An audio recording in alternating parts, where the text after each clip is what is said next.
episode actually starts. There we go. We're ready to go. Welcome everyone to Valo Fest, and I'm really excited to have you all here on this session on virtual team culture and communication. I will make sure that I give Laurel all of the time for this session, as I've heard she has some amazing content for you guys. So just a bit of housekeeping. If you have any questions, please put them in the chat or raise your hand, and at the end, we'll make sure we cover all of them. And this session will be recorded. So if you ever want to share it with your colleagues or friends after, you will be able to do it. So that's it for me. I managed to get the housekeeping done super fast. So, Laurel, I'll let the stage to you. Well, thank you so much for that introduction. I really appreciate it. I hope that I have good content to share with you, but I certainly have relevant content that I can say very, very confidently, because today we are talking about remote work. I am honored and privileged to be a remote work expert, which, a few months ago was not a very big title. We were in a very small corner of the world in the remote work community, and now it is a very, very big conversation with a lot of impact and a lot of engagement. And so I'm happy to be answering any and all questions that you have about remote work today. I will go through this presentation, which is centered on virtual teams and how we work together when we're apart. But I'm happy to answer any questions in the open Q&A after the presentation, so they can relate to virtual teams, or they can just be about virtual leadership, or how to calculate a remote salary, or change management, or whatever, you name it. I'm happy to answer any remote questions that you guys have today. So first, let's jump into this topic, which is virtual teams. This is a very, like I said, very, very relevant topic that we all need to be very, very brushed up on, because we're all virtual teams right now. Even if most of our coworkers have gone back to an office, depending on where we live in the world, we are now working and collaborating with remote workers all over the world, and our clients and our vendors, and sometimes our employers or our colleagues are not in the office. And so we have taken virtual collaboration to a whole new level, and we need to make sure that we are upskilling in order to match the future of work that arrived a bit more quickly than we anticipated. So let's go ahead and get started. First, an introduction of who I am and why I'm the one talking about this topic. I am the CEO and founder of Distribute Consulting, which at this point is the world's only consulting firm that specializes exclusively in remote work. Now, that sounds like a very big title, but remember, just a few months ago, this was a pretty small conversation. And so even we, as kind of the king of the rock, were thinking, oh, is this viable? Is there enough market to support this conversation about remote work? Because nobody was willing to talk about it. Nobody was willing to support it. And we were getting pretty tired of really trying to tell people that remote work is impactful and important, and it can help us in the case of an emergency. And then unfortunately, that came to fruition. So we have been able to step up in a very major way and work with a lot of public sectors as well as private sectors in enabling business continuity during the pandemic and making sure everybody understands exactly how to make remote work work. In terms of our services here at Distribute, we do exactly what you think we would as remote work experts. So we specialize in change management, so converting companies from physical to virtual. We also specialize in talent acquisition and understanding exactly what skills are uniquely critical in virtual collaboration, and then screening for those and updating talent acquisition strategies and methods to be conducive for remote work. We also conduct strategy and research, and so we develop programs and solutions that leverage remote work as a socioeconomic solution. So we've designed solutions for economic development and diversity and inclusion and environmental sustainability and more. And then we also write content and events. Now we live in a new market and a new industry where every single business needs to understand how to market to a new consumer profile, which is remote workers. So we help with that. We help with that marketing side, sales, networking, and then just establishing our clients as experts and credible thought leaders in the topic of remote work. So this is why, obviously, we have a lot of experience with remote work. I personally have been working remotely for 15 years, and all of my team members have been working remotely for at least 5. So we have lots of experience. We also have supplemented that experience with a lot of research and knowledge. So we do consider ourselves experts. And this is why how we will be sharing our expertise with you today is talking about these virtual teams. So this is a roadmap of where we're going today and how we'll be talking about virtual teams. First, we'll be just setting the baseline of the conversation about remote work in general and really reviewing what is it that you need to know about remote work, as this is such a big topic. Then we'll be talking about virtual team success, and more specifically, what prevents virtual team success? What are you trying to avoid as you become a remote team? Next is we'll be talking about your responsibilities, right?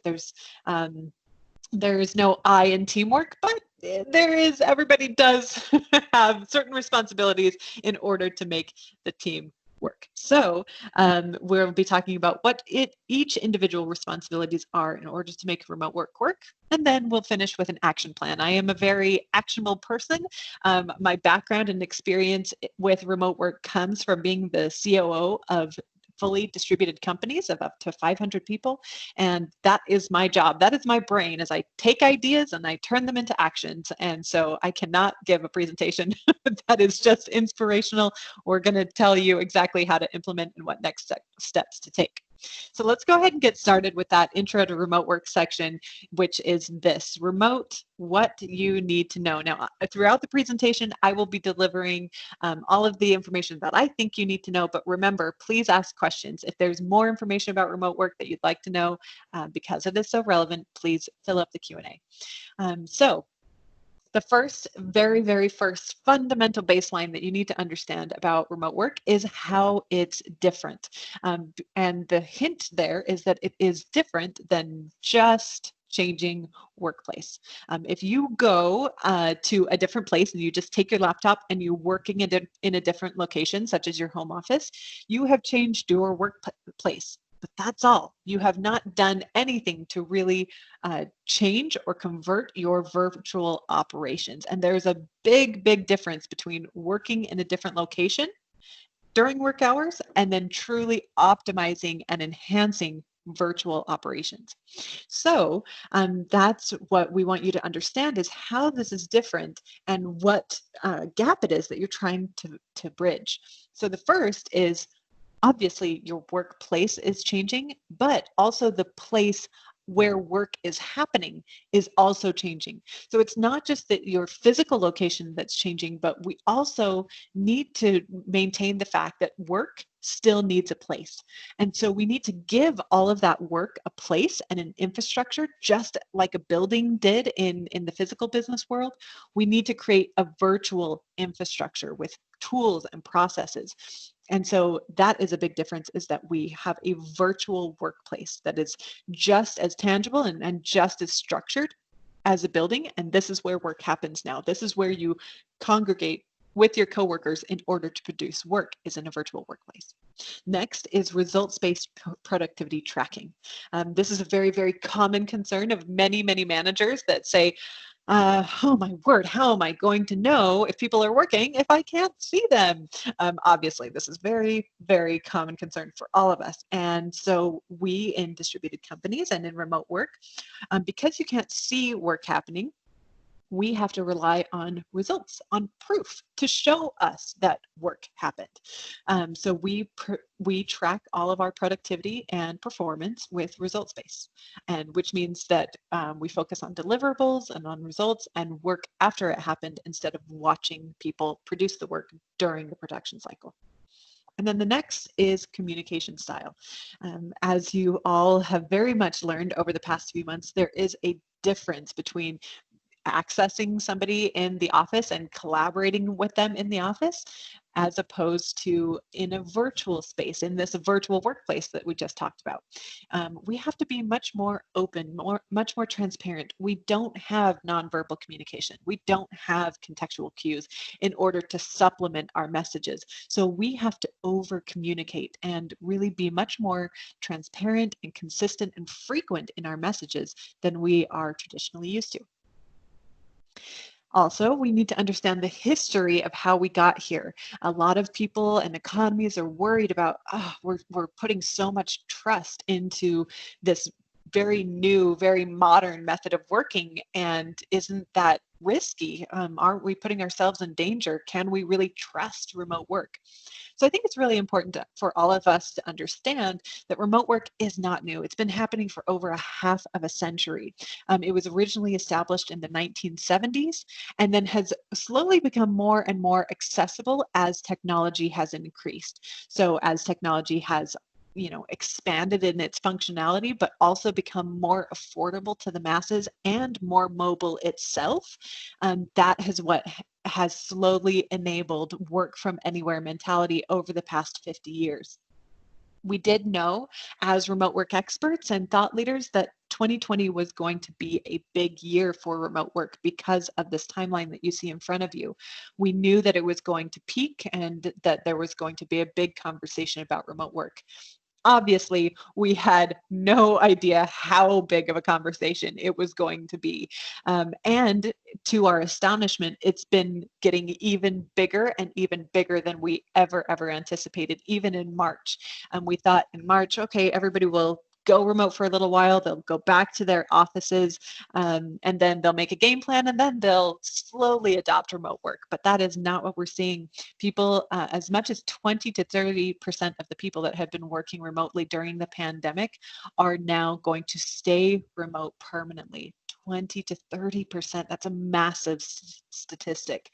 What's also changing is the definition of remote work, like you see in front of you.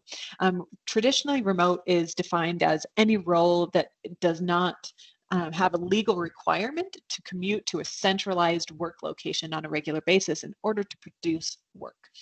So essentially, it was just not a centralized job.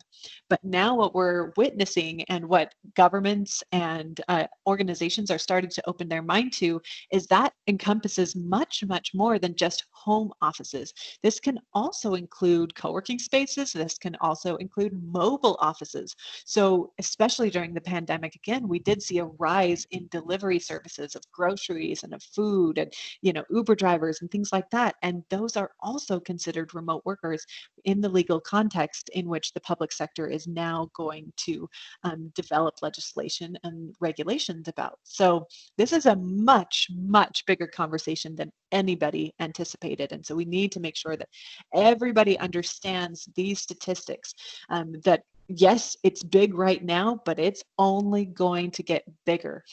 Based on the latest research that we know of, 70% of the global workforce could work remotely or have access to this work from anywhere model that we're talking about. 70% could have access to that, at least part-time in their roles. That is an incredibly staggering number if we let ourselves really sink into that. 70% at least part-time. What's even more impressive is the speed at which we're going to reach that number. It's estimated that 30% of the workforces will be accessing remote work in one capacity or another, at least part-time, by the end of 2020. So, remote work is not the future of work, it is the present. And we need to make sure that we understand as business leaders, as managers, and just as professionals that we understand what this means and how to make it work. So this is the big takeaway that we all need to understand, that if you have a remote team member, and I'm adding and supplementing this by saying anybody in your network is remote, people that you communicate with, like your vendors, your clients, your coworkers, if you are collaborating with remote people or remote professionals, you have a remote team and you need to understand how to be a remote worker and how to manage work in a virtual environment. So let's get started on understanding what that is and how to make teamwork in a virtual environment? How do we unify people if we are literally apart? What does that look like? Well, we're going to be talking about three primary keys and pillars to success today. And those are culture, trust, and communication. So let's zoom into those and understand exactly what those mean. So like I said, we're going to be talking about what prevents success. Sometimes it's easier to understand what something is if you first understand what it isn't. So we're going to talk about the remote work killers and what are the biggest barriers to success and sustainability when a company adopts a location independent work model. So the first killer, as you can probably imagine, and everybody's imagination goes here first, is isolation. For some reason, everybody thinks that every single remote worker in the world is going to be a hermit for the rest of their lives. That is not accurate. So I'm here to tell you that we are still very social people. We have social skills. We are not just cowering in our homes, afraid to see the light of day for the rest of our lives. It's location flexibility is just about flexibility, not so much cutting ourselves off from the world. However, we do see very high complaints about isolation from new to remote workers, that they just haven't really understood how to manage this new disconnection, this physical disconnection from their team members. So it's first important to understand the true definition of remote work isolation. As we dug deeper into the research on remote work isolation, it was revealed that informational isolation was more of a concern than social isolation. So people were saying, oh, I feel lonely or I feel abandoned, right? But they were just using those words because they were associating it with social isolation. However, when we ask them deeper questions, what was revealed is that they don't necessarily miss sitting next to somebody, they miss having access to somebody. Because in offices, coworkers are resources that we use in order to get our job done. So we want to be able to ask people questions. We want to be able to compare ourselves to other people to understand how well we're doing in our job. We want to be seen by our boss, be seen doing a good job so that we get a promotion. We want to know what's going on, and we can do that very easily through osmosis by just watching the events in the office. So when we don't have access to those things, all of a sudden we feel very disconnected. And so we prevent that from happening with a very, very strong virtual culture. And this is where we build an infrastructure and we build relationships with people much deeper than we did in an office. Because if we remember, and we've probably all experienced this, true connection and feeling connected to people and feeling like you have access to people doesn't necessarily have to do with proximity. You can be sitting just a hop, skip, and a jump away from somebody and feel completely disconnected. You can feel extremely lonely and misunderstood, and that you don't feel safe asking them a question. So really having this true connection with other people doesn't have to do with our proximity to them. It has to do with the culture that we build within our organization. And building culture, often we think of culture as the activities that we do, right? Like having birthday parties in the break room and bumping into each other and having fun conversations in the hallway.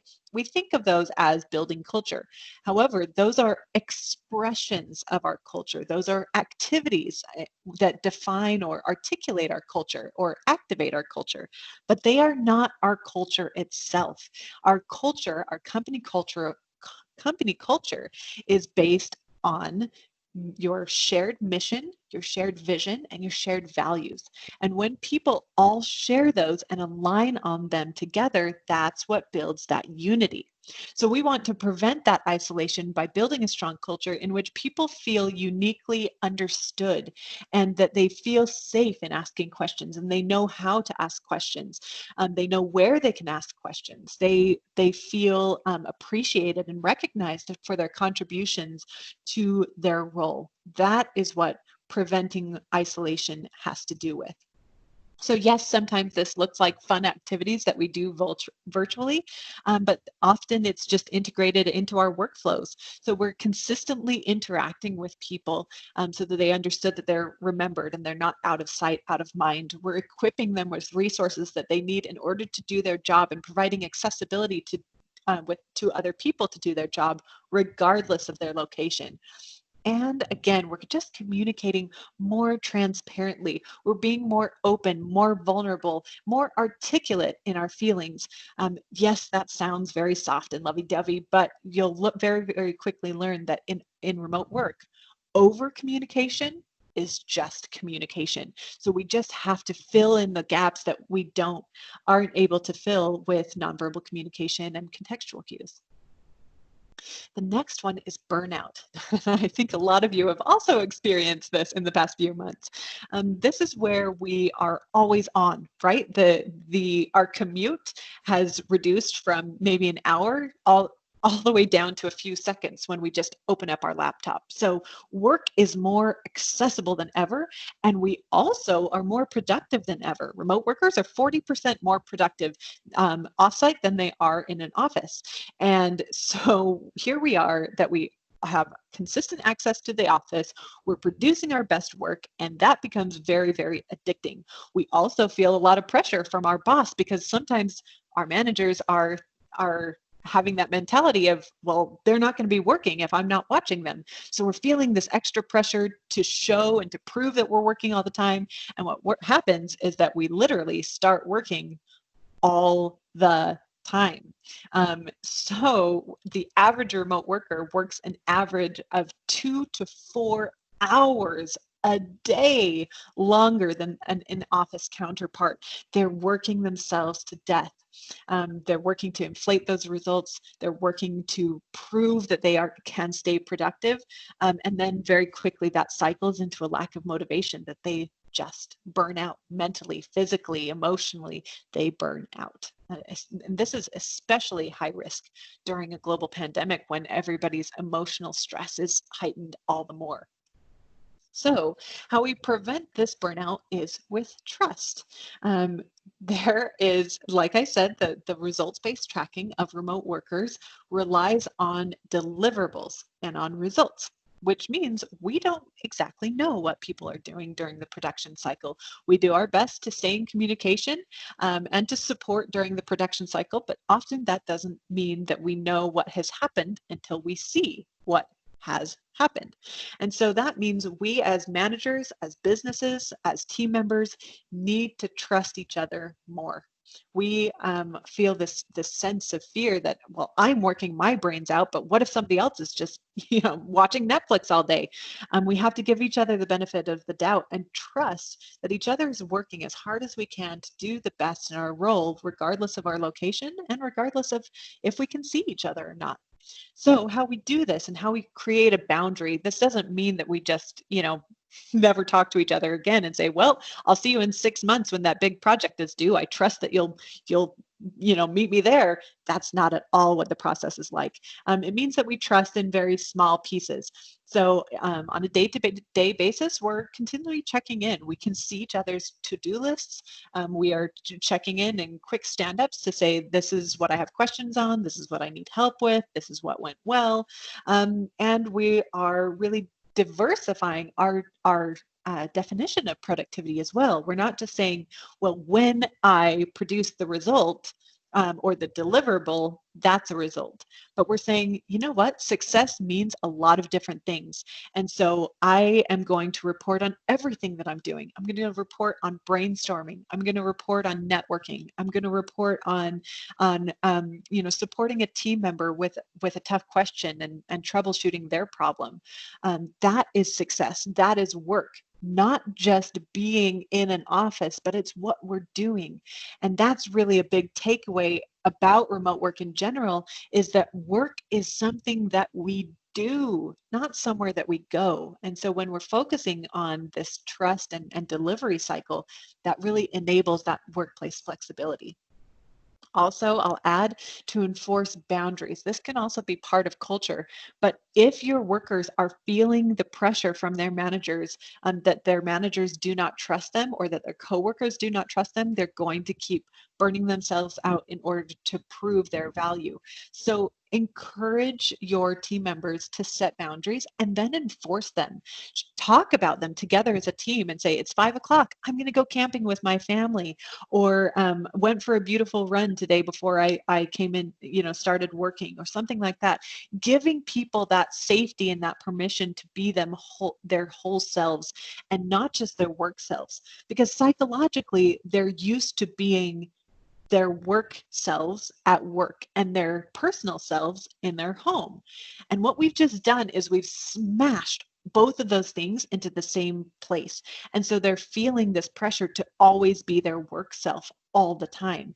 And you need to give them the safety and permission to be their personal selves as well, because that's where they are. They are physically in their safe place, their home, and they need to feel that safety to be their personal self as well.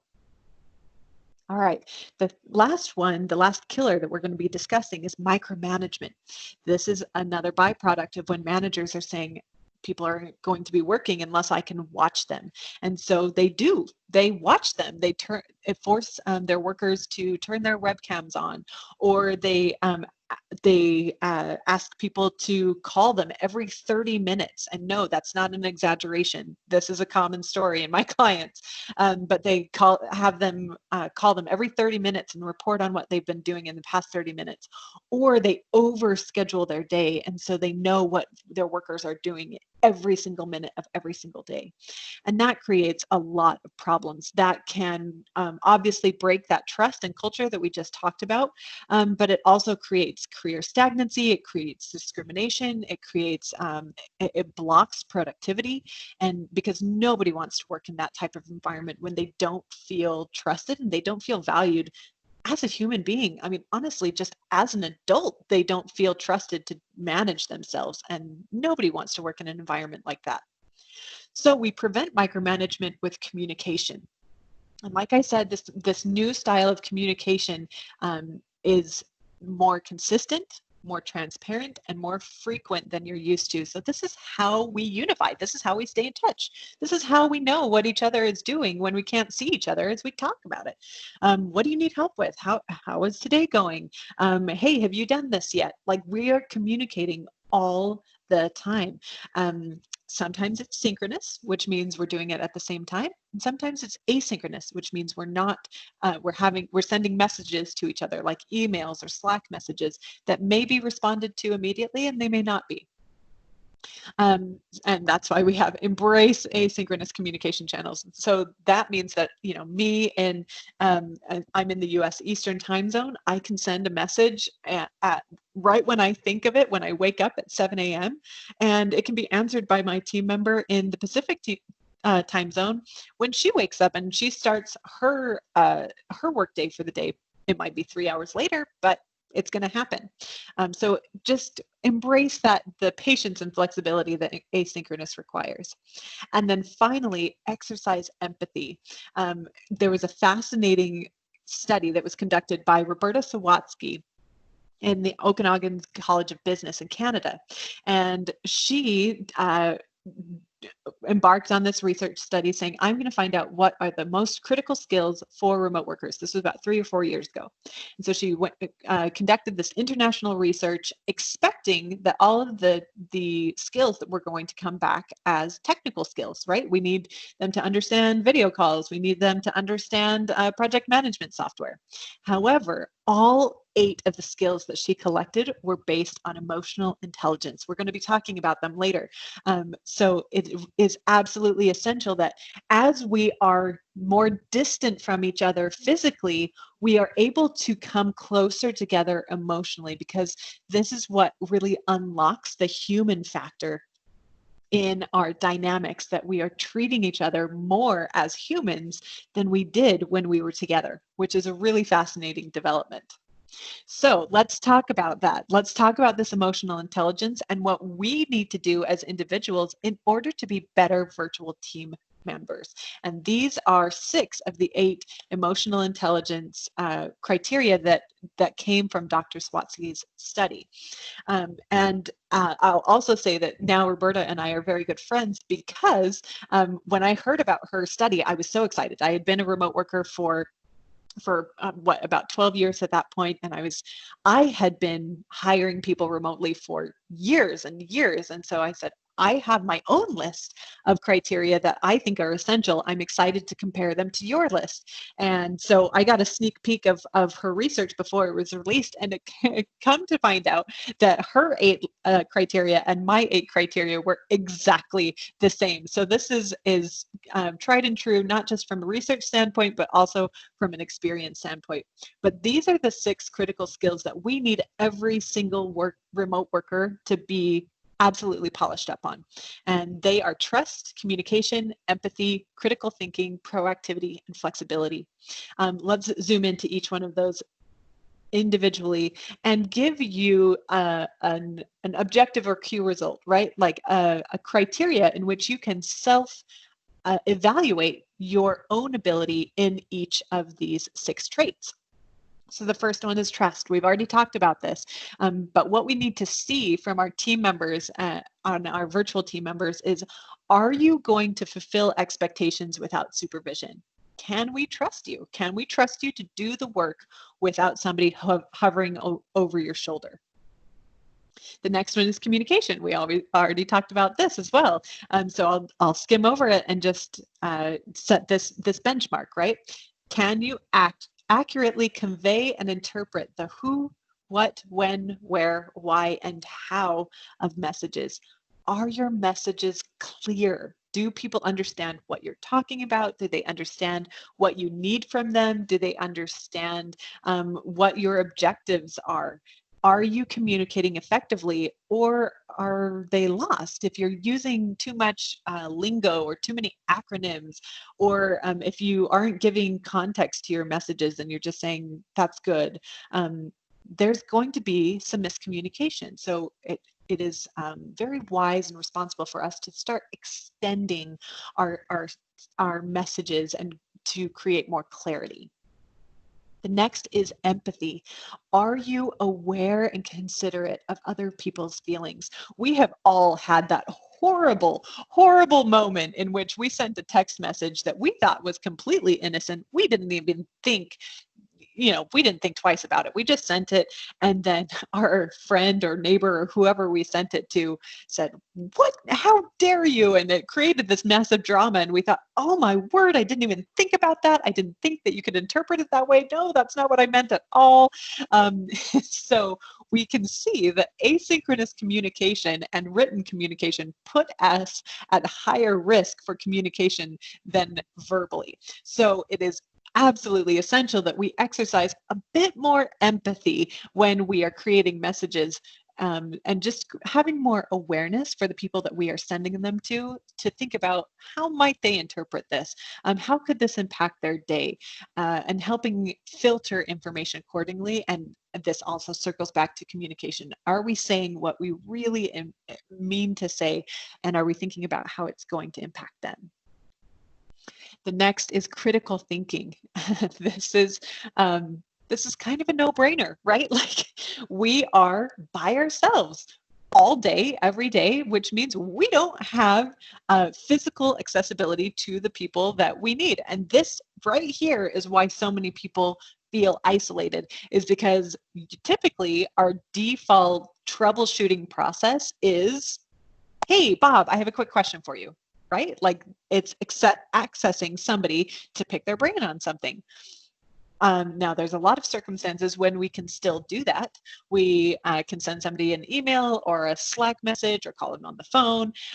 However, it does require a new level of filtering information. Like, is this worth a phone call? Is this something that I really can't solve on my own? Which means we need to first think about, can I work through this on my own?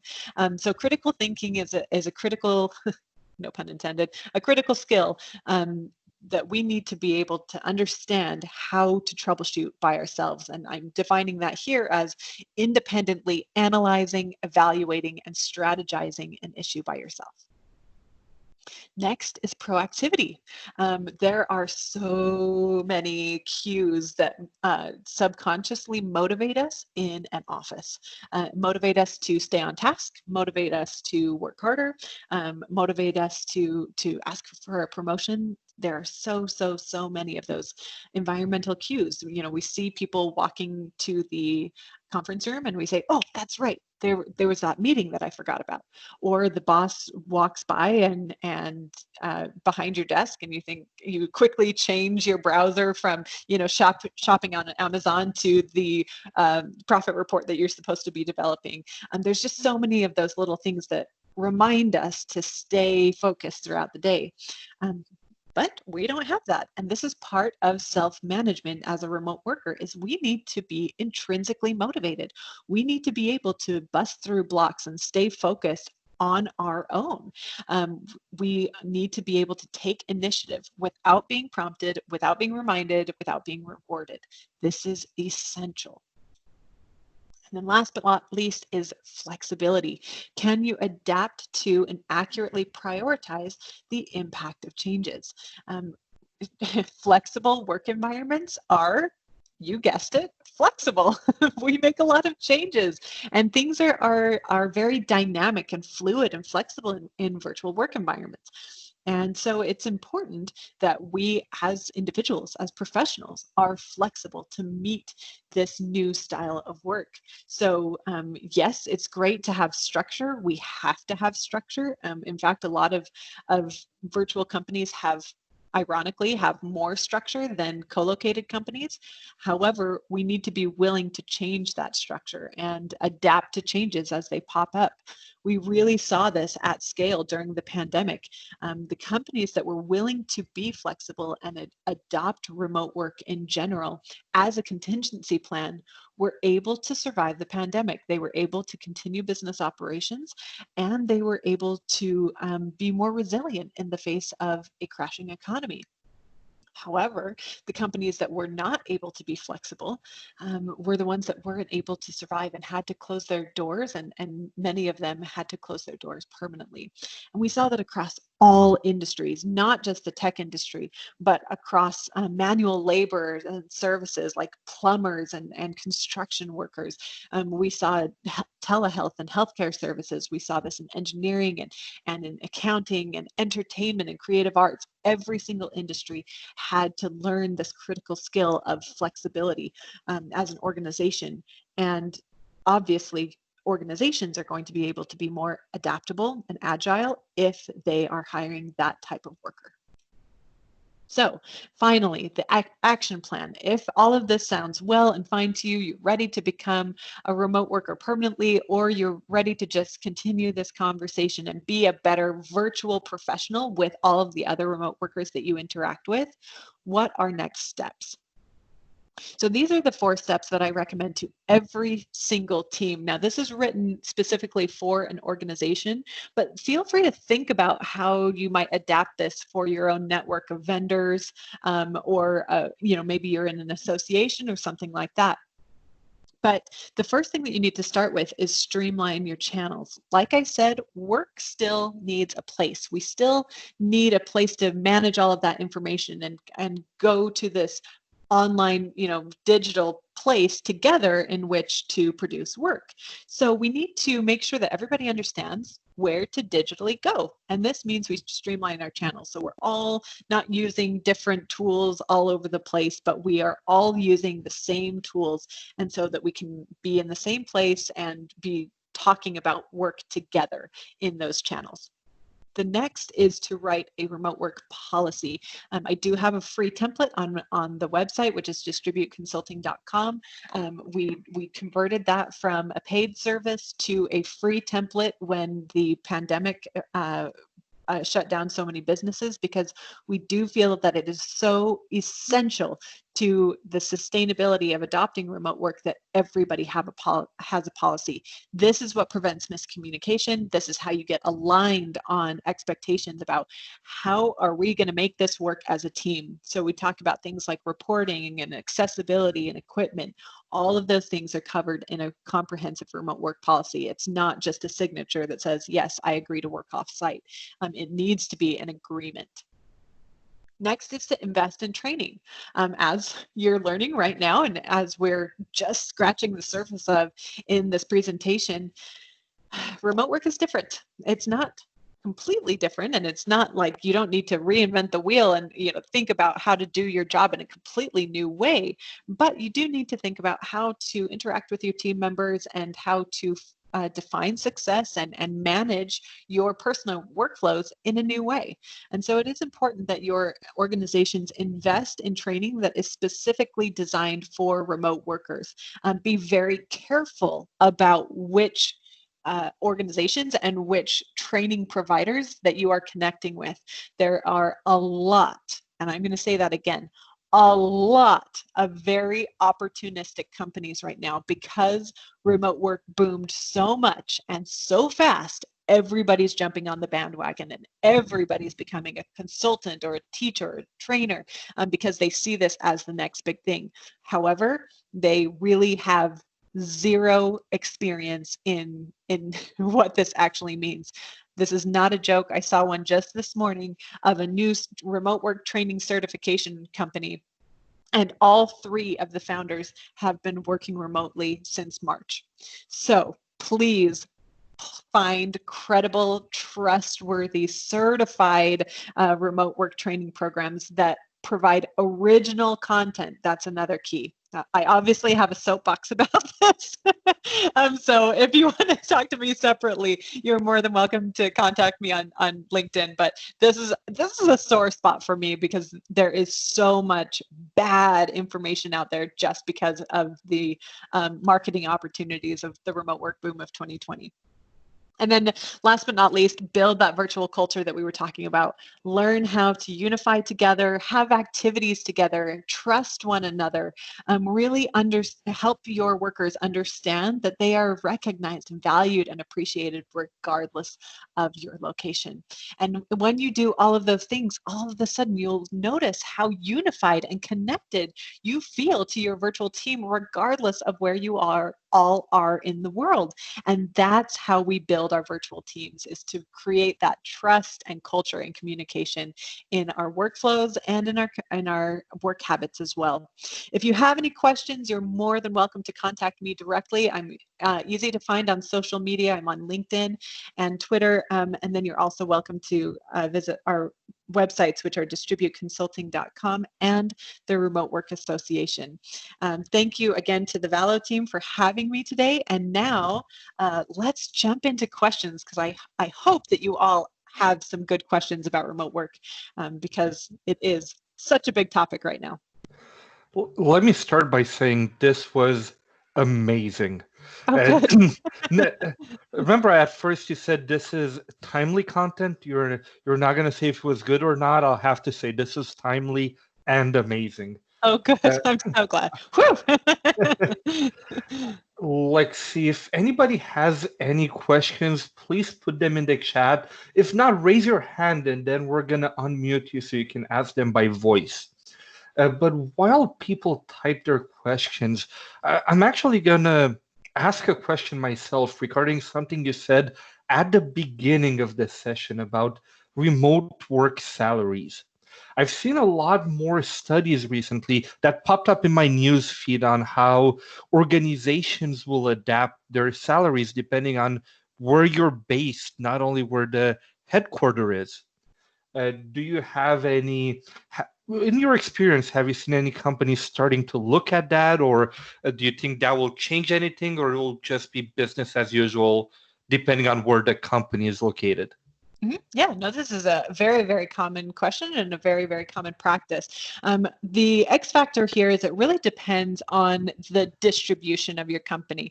Meaning, are you planning to have a global team in which people live all over the world and in a lot of different areas? Or are you planning to be just a decentralized team in which everybody kind of still lives in the same area, and sometimes they, come into the office, sometimes they don't, or everybody still lives in kind of the same city and county? That's the real determining factor. So if you have everybody in the same area, it's not really a conversation. You really just need to calculate salaries how you were before, because the economic factor, the locality cost, is not really a conversation.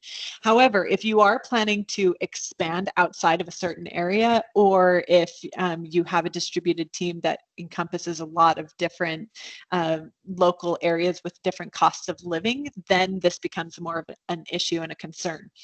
There are a lot of different ways to have this conversation and to deal with this differently. And each organization gets to decide what they think is best eventually. And sooner than later, there will be legislation that delineates exactly what is the right choice for your area. But for now, the laws haven't caught up with remote work, and so each organization gets to choose. Typically, what that looks like is that it's usually one of two areas.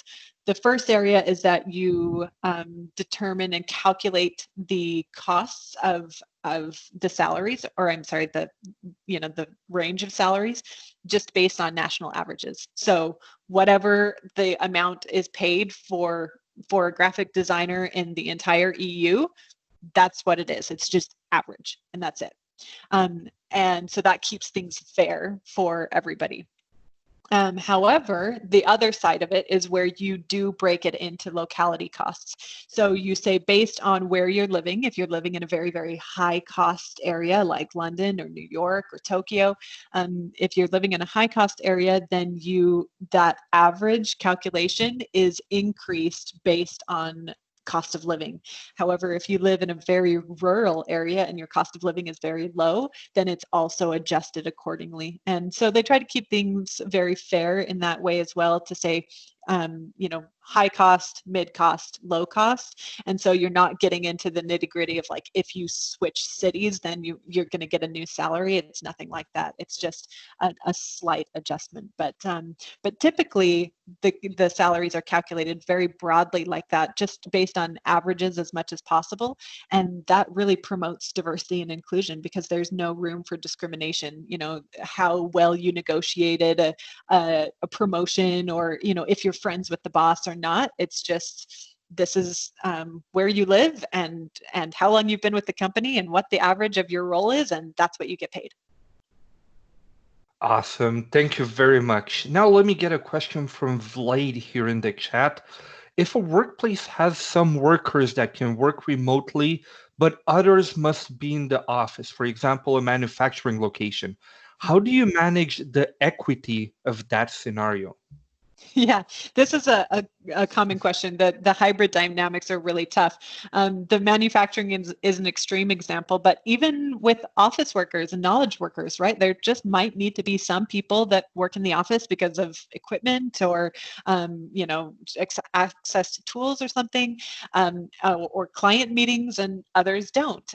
There's a big company called GitHub that has a big hybrid team, and they call this the coffee versus pants debate, because all of the in-office workers are saying, oh, you office workers don't have to wear pants, and then all of the remote workers are saying, oh yeah, whatever, but you guys have an in-house barista, like we have to make our own coffee. And so the short answer is, the grass is always greener, and there are different perks and benefits depending on each role.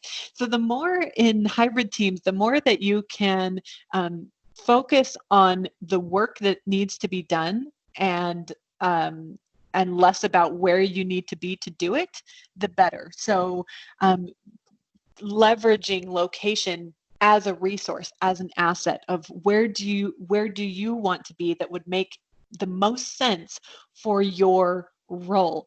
And so for some people, this is going to be in a home office, but maybe somebody with the exact same role says, no, my home environment is not quiet. I cannot focus there. I would like to be in an office. Or somebody that is, the roles that you think need to be in the office, they say, yeah, like Mondays and Tuesdays, I use that heavy equipment. I absolutely need to be in the office then. But on the other days, I'm just doing administrative tasks. Can I work offsite during those days? So focus more on defining the location and regulating the location more on task than based on per role. Awesome, thank you. Now, let's see. I see that Mary actually shared one of the articles that I read before asking my salary question. So it's exactly the same one. But also, Christian Buckley, who's actually our next presenter, talked a bit about how usually you have standards, and depending where you live, you might have a differential. Like if you're in San Francisco, you might get a 20% extra, and then if you move, you lose that location extra. But I think this is it for Mm-hmm. the questions. Let me stop the recording, and thank you very